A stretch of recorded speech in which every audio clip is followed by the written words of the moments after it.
17 часот и 15 минути, термин резервиран за уште едно издание од емисијата од своја страна. Мој денешен соговорник е доста интересен гостин, релативно млад, но доста квалитетен поет, преведувач и новинар. Филип Димковски. Филип, ти благодарам што ја прифати поканата да бидеш дел од емисијата од своја страна. Благодарам и јас за поканата и како што реков пред да почнеме со разговорот, со снимањето, дека ми недостасуваше студиото и гостувањето заради ситуацијава што се уште е актуелна. Роден во Прилеп, основно и средно образование завршено во Прилеп и скоро дипломиран на Земјоделскиот факултет, одсек градинарство и цвеќарство. Кој е Филип Димковски? Сето тоа што го кажавте и нешто што сите го носиме внатре. Нешто што сите го носиме внатре и некогаш нели ни е тешко да си го објасниме и себе си, а на другите да им го кажеме уште потешко. Сите имаме некоја своја внатрешност, своја интима. Инаку Филип Димковски е Филип Димковски, човек што е бескрајно влюбен во природата, во убавината и се труди да ја отсликува, да ја пресоздава и така. Тоа би било тоа. Јас незалудно те викна во мојата емисија, те следам долг период. Ти си доста актуелен, доста познат на македонската јавност. Меѓутоа, ме збуни малку, во мојата најава стои дипломиран на Земјоделскиот факултет, а ваму стои доста познат поет, како кај нас, така и на меѓународно ниво. Како го поврзуваш и спојуваш сето тоа? Многу ме запрашале во смисла дека тоа е диаметрално спротивно нешто. Веројатно, така изгледа и така луѓето го доживуваат. За мене сето тоа е едно. Тоа сум јас внатрешно. А како? Затоа што студирањето на Факултетот за земјоделски науки и храна е остварување на мојата љубов кон цвеќето, кон растенијата, кон природата, кон градинарството, кој и таа работа со градинарството за мене е основниот извор на инспирација во поезијата. Така што си ги споил работива? Да. И мислам дека кога ја љубите природата и кога сакате да пишувате за природата, односно дадено вие, не сакате, туку дадено вие да пишувате за тоа, треба да сте со неа. Кога би бил некаде во некоја катедра, во некоја институција, во некоја канцеларија, далеко од природата, не би било вистинито она што го пишувате, затоа што доживувањето не би било толку силно. Факт е и неминовно е дека кога ќе се спомене твоето име, сите те поврзуваат со поезија, со поет, со промоција на книга. Од кога Филип Димковски почнува да пишува? Првата песна ја напишав на 8-9 години. На училиште, за темата беше за есен, ја напишав на училиште. Не можам да кажам дека во мојата средина се читало, се работело, меѓутоа никогаш дома не било тоа наметнато, дека треба, дека мора да се чита многу. Ништо не било наметнато, едноставно спонтано тоа се развило. Така, да, тука ми се наметнува прашањето дали можеби некој да ја пренесе љубовта кон убавиот пишан збор. Кај мене сите читаат и пишуваат. Мислам, татко ми е автор на една книга која е објавена кога сум се родил. Инаку се вика Александар Димковски, татко ми е лекар по професија. И баш е објавена, значи јас сум бил на промоција кога сум бил бебе на таа книга. Меѓутоа, како што кажав, сето тоа спонтано се читало и од страната на мајка ми исто така. Било тоа опкружување во домот на незините родители со книги и кај татко ми, меѓутоа сето тоа се оставало ако детето избере или пројави желба. Не било тоа наметнато дека сега мора да се чита, не знам колку и да се пишува. Едноставно природно се развивало. Меѓутоа сметам дека многу голем, така од денешен аспект, дека многу голем придонес е огромната поддршка и поттик што сум ја добивал за време на образованието.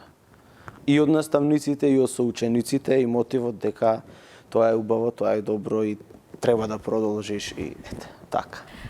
Така. Филип, од поезија не се живее, меѓутоа чувството да допреш до читателите не се опишува дефинитивно со зборови. Дали е тоа така? Се чита ли кај нас поезија? Допираш ли ти Јас до мислам текстот? дека од поезија се живее за поезија и се живее од поезија. Се живее духовно. Духовно. Така. Едноставно. Малку се чита поезија. Колку е ин кај нас да си поет? Не е ин, не знам. Може би сега повеќе. Мислам дека никогаш не било не си гитарист, не си фудбалер, нешто не се воодушевени девојките дека пишуваш поезија, мислам. Она на почетоците, ама мислам дека вербата во тоа што го правиш, едноставно ги тера другите да сватат дека ти правиш нешто добро, создаваш нешто убаво и дека тоа е тоа. Дури тоа сум го осетил луѓе кои мислеле ајде таму, овој нешто пишува. Секој втор е поет. Јас тоа го слушам. Понатаму гледа дека ситото си работи и она што е убаво останува и се задржува и се продолжува и е афирмирано и е наградено и е ценето, така што пред се главна е силната верба во себе си. Така. Да, не се живее можеби, меѓутоа на настаните, кога има промоција или некоја поетско-музичка вечер, гледаш дека не дека луѓето не сакаат, туку условите во кои живееме едноставно не им е толку достапна на луѓето поезијата. Ако ја има како книга, ма тие сакаат да дојдат, да слушнат, да разговараат, а нам тоа покрај толку културни настани, пак поезијата е некаде настрана. И значи има луѓе, само треба да ги мотивирате, треба да се видите со нив. Не е доволно да се објави книгата и толку. Има поети кои што пишуваат кога треба и има поети кога пишуваат кога се инспирирани. Ти се случува ли во 3 на полноќ да бидеш инспириран? Да, нема кога треба. Мислам... Не, познавам луѓе што утре треба да напишам песна и да ја пратам на конкурс. Тоа не е песна. Да. Тоа не е, тоа е порачка. Пишуваш кога се Тоа инспириран. е исто како било што нешто друго, да ви кажат морат во 10 да бидеш таму, на пример. Да. Тоа е обврска, тоа никако не е уметност, ако јас се прашувам. Што е друго со новинарството? Новинарскиот текст бара актуелност на Да време. се посветиш, тоа е да. друго. Знаење. А поезијата е момент на инспирација и се во уметноста. Знае да те разбуди. Сум пишувал една песна под месечина, директно под светлина месечина. До ден денес не можам да ја дешифрирам. Не знам. Значи, Ти се како што сум случило ли да пишувал. почнеш и да замени инспирацијата и песната да остане? Не, ако ја уловам инспирацијата и ако седнам, тогаш е супер. Значи, уште додека тоа тече низ тебе. Ако ти дошла инспирацијата, а во моментот не си седнал да го напишеш тоа, готово, крај, нема. И ти останува тебе сеќавање на тој момент, например, вчера ова, ама џабе, кога седнуваш пред листот хартија, гледаш дека заминала инспирацијата и... Во 2010 година твоите стихови ја доживуваат светлината на денот. Тоа чинаме и првата твоја стихозбирка. Ајде повеќе за тоа, како почна тој процес, кој ти помогна од промотор се до издавачка куќа да објасним. Значи, бидејќи нели реков почнав од 8-9 години, понатаму со поддршка на наставничката до четврто, па потоа со наставниците во погорните одделенија, јас си пишувам, значи. Меѓутоа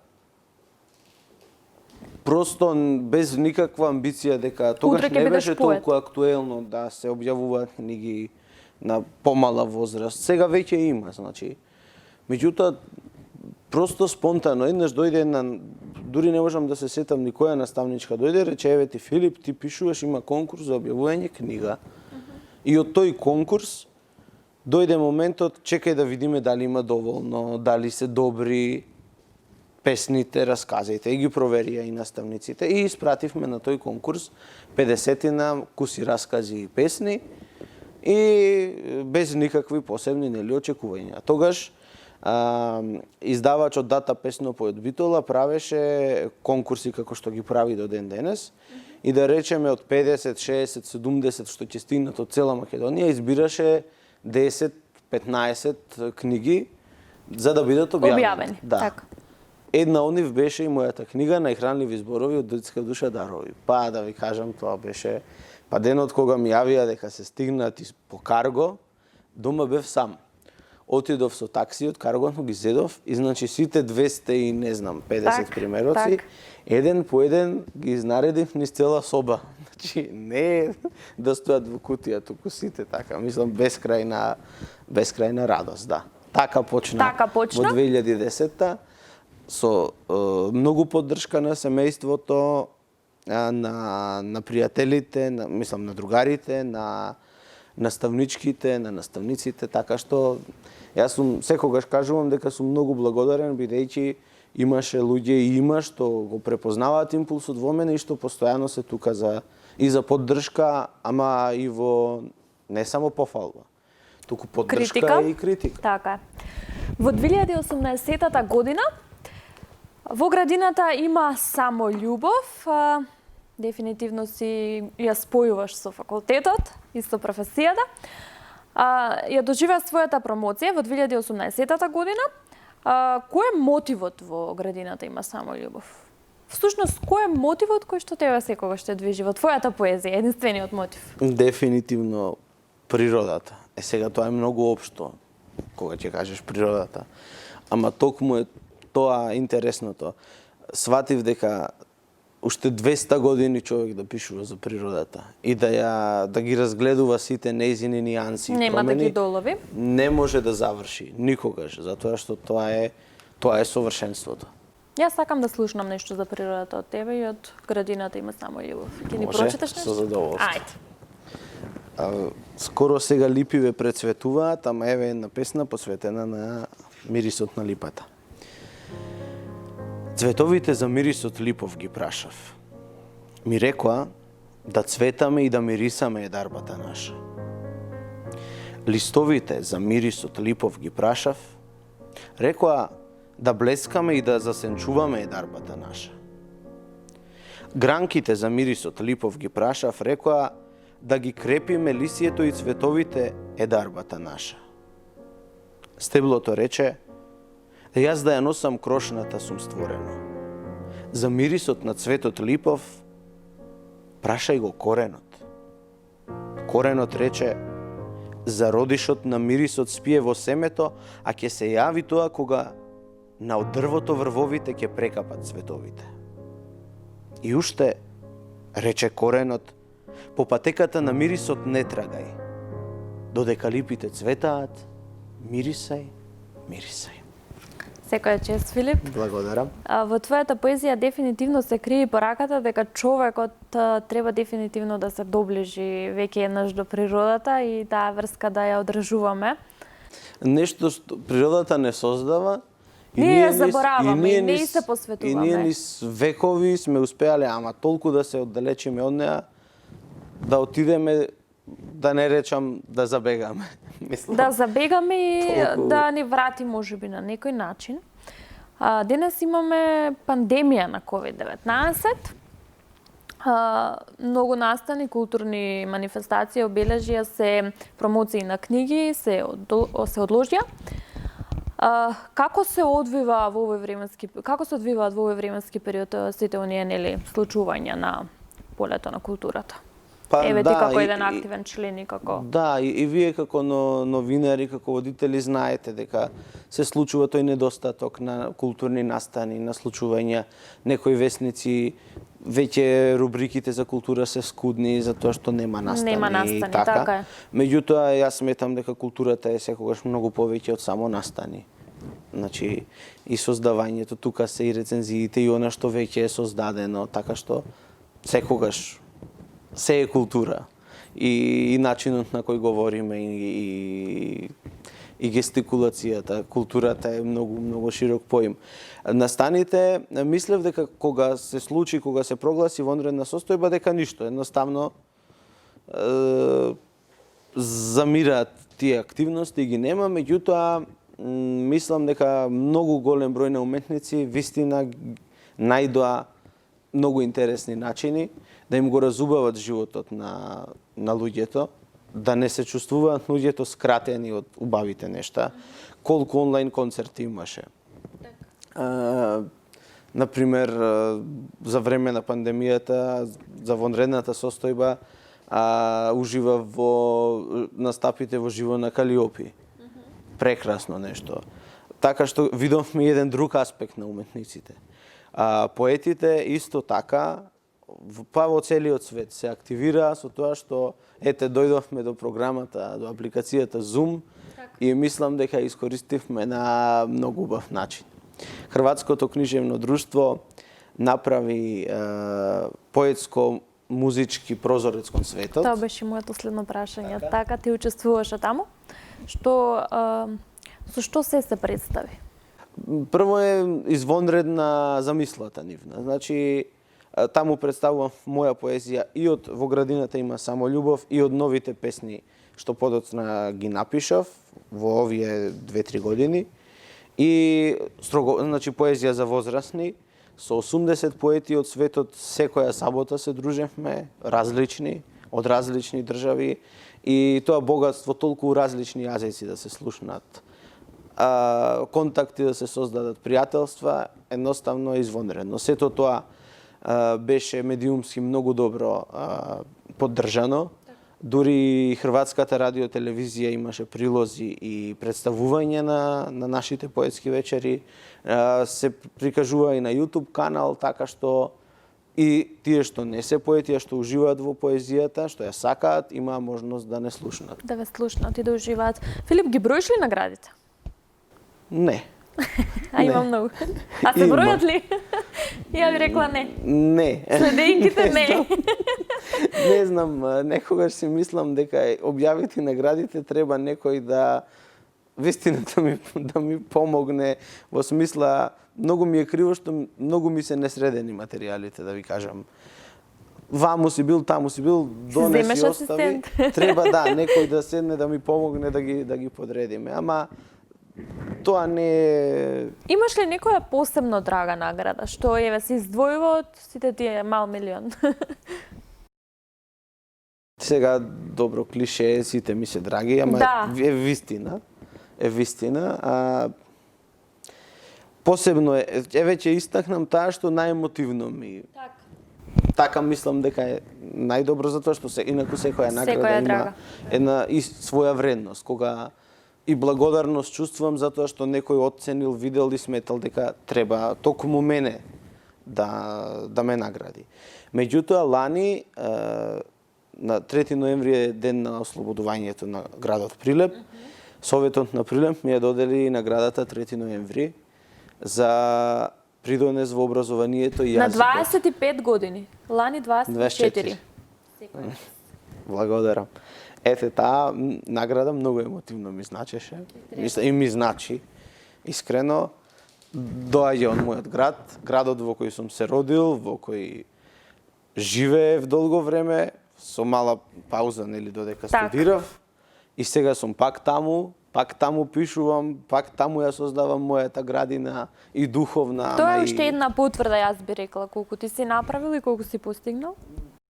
Да, меѓутоа ви реков, тој емотивен момент дека од градот твој и така, баш е... Сметаш ли дека, конкретно наградите на литературните конкурси, навистина ја отсликуваат вредноста на делото?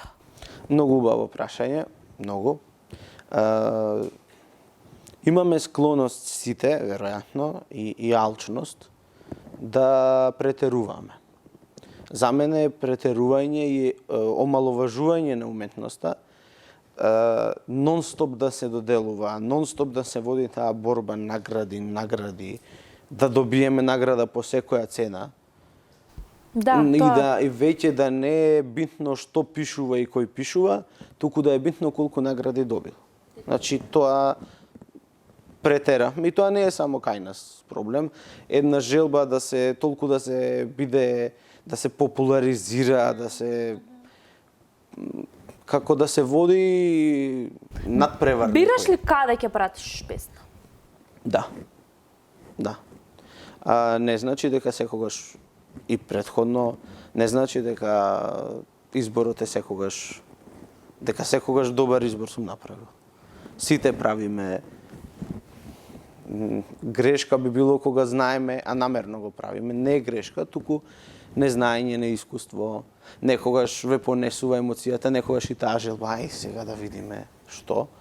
Меѓутоа мислам дека многу ми е подраго и за вистинска вредност го сметам кога некој реално ќе те застане на улица и ќе ти каже дека прочитал твоја песна или дека те слушал на телевизија или на радио па му се допаднало. Кога ќе видиш солзи во публика на твојата промоција. Тоа се наградите кои немаат печат и кои никој не ги доделува. Се памтат. И најголемата награда е она што постоењето ни го дава талентот. И многу е подраго да зборуваш за песните отколку да трчаме по тие награди. Убаво е. Тоа значи дека некој ве вреднувал. Значајно е, меѓутоа треба да знаеме дека тоа не е најважното. Тогаш значи пишуваме не заради да испратиме некаква порака, не духовно да се издигнеме, туку ние трчаме за да оствариме некои парчиња хартија да добиеме и да го возвишиме нашето его. И како на страна да ги тргаме делата? Да, како не е важно што сум напишал, награда доби. Ајде, пратив и добив награда. Да. Филип, твојата поезија е преведена и на други јазици. Ми напомена ти пред емисијата, во 2019-та се преведе и во Градината има само љубов. На кои јазици може да се чита твојата поезија? Одделни песни ги има на 15 на јазици, меѓу кои, освен од бившите југословенски простори, ги има и на италијански, на хебрејски, на грчки, руски, чешки, полски и така натаму. Да не ги наведувам сите, книги што одделно се објавени на други јазици се 2 книги досега на српски јазик и 2 на бугарски.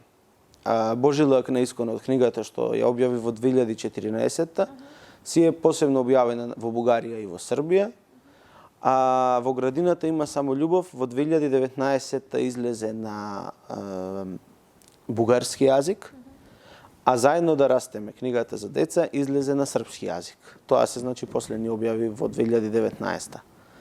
Така што и тоа е интересно, и тоа е предизвик, како и читателската публика, и критиката, и издавачите ќе ве прифатат на друг јазик. Тоа е голема заслуга и мајсторство пред се на препевувачите и кога преведувачите. спомнавме овде за литературата, за поезијата за деца, дали си размислувал некогаш твоите стихови да бидат дел, например, еве од школската литература за деца? Да се читаат како лектири, може би? Јас не сум размислувал, ама ако некој смета дека заслужуваат и треба, би ми значело. Мислам дека малку ни фали наши автори застапени кај нас. Официјално не, значи официјално во програмата нема моја поезија која се работи во читанка или како лектира, но многу ми е мило дека има наставници и воспитувачи кои направија рецитали од тие песни во градинките, во училиштата, ги користат. Правевме, например, со 2 училишта во 7-мите одделенија обработка на лирска песна, со примери од во Градината има само љубов. И вистина, кога она што го спомна за наградите, тоа е една многу значајна награда, дека тоа што си го создал се користи, има некого го инспирира, некого го поттикнува, некој нешто учи од тоа. И така што, да, тоа ми е мило и е исто показател за квалитетот, за за вредноста дека има тоа една употребливост. Филип, пред да се одјавиме, јас ќе те замолам да ни прочиташ уште една твоја песна. Дефинитивно првата ми се допадна премногу, па ајде да те слушнаме со уште една песна и ќе се одјавиме на самиот крај. Еве ќе ми кажеш, ова е најнова годинава, мислам најнова. Годинава напишана, понова. Так. Па еве, там ќе имаш и можност да споредиш сепак 2018. Како си растел и како си... Да, и различноста. Ајде. Таа памети. Почнува со неа новото патување. Овоземното наше битисување.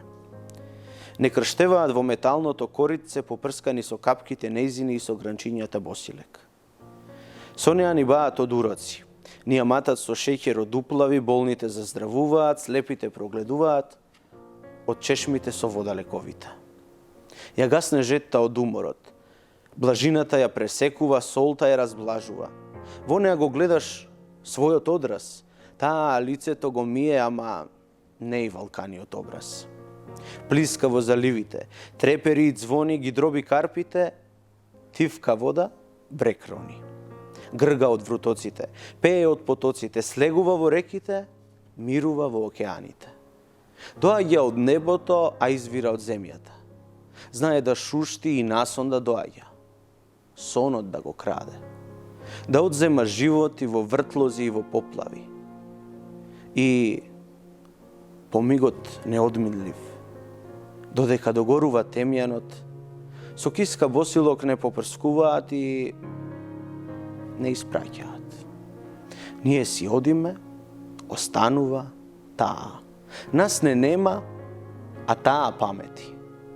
Знае се, крај е и почеток е на една смрт, на едно живење. Браво.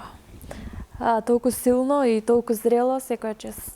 Благодарам и ми беше уживање да бидам тука, минутите ми поминаа многу брзо. Така е, ние имаме уште многу за разговор, меѓутоа секако дека ова нема да ни биде прво и последно, туку ќе имаме уште многу дружби. Јас на самиот крај сакав уште да те прашам што ќе им порачаш на сите оние млади кои што се несигурни, ја пишуваат и сакаат да се пробијат, да објават нешто свое, а се несигурни дека некој ќе им ја разбере мислата и поезијата. Што ќе им порачаме? Мислам дека времето е најголемо сито.